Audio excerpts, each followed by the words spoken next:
Lauri Myllyvirta is Senior Fellow at Asia Society Policy Institute and Lead Analyst for the Centre for Research and Energy and Clean Air. For over a decade, he's been closely following emission and air quality trends in China.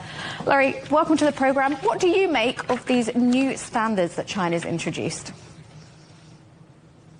If you think about a city that has just barely met the current standard of 35 micrograms, and now they have to get down to 25 by in the next 5 years.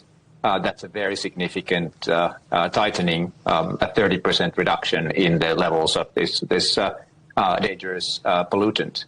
And that's going to require broad-based action because China's brought the levels of PM 2.5 down by 1/3 nationwide, even more than that in the most polluted areas over the past decade. So there is no low-hanging fruit left to pick, but it really requires a strong action on coal-fired power plants, industries, transportation, even sectors like agriculture to achieve this. You mentioned industry there. How do you balance the demands of industry with trying to meet stricter guidelines like this? China's already committed to peaking CO2 emissions before 2030 and likely targeting an even faster peak or plateau in coal consumption. So that already means that industrial coal consumption can't grow anymore. And that's an opportunity to bring pollution levels down. It's been the challenge for China has been that as long as fossil fuel consumption goes up, it has been a race between improved pollution control technology and increased fossil fuel use. But now that fossil fuel use is finally bound to come down as clean energy investments grow, then that means that these factors are finally working in the same direction.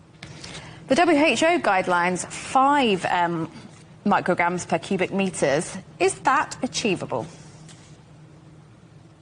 That's going to be very close to, meaning very close to zero man-made emissions in China, because that's already what you have as the natural background. The key thing is setting milestones and targets that are achievable so that you keep improving air quality in a perceptible way year over year and 5-year plan after 5-year plan and gradually approaching that. But if you think about China targeting carbon neutrality, then that means that most of the sources of man-made air pollutants will need to be eliminated as well. So that's really the only way that you get to those levels. Lauri Myllyvirta is a Senior Fellow at the Asia Society Policy Institute. Thank you.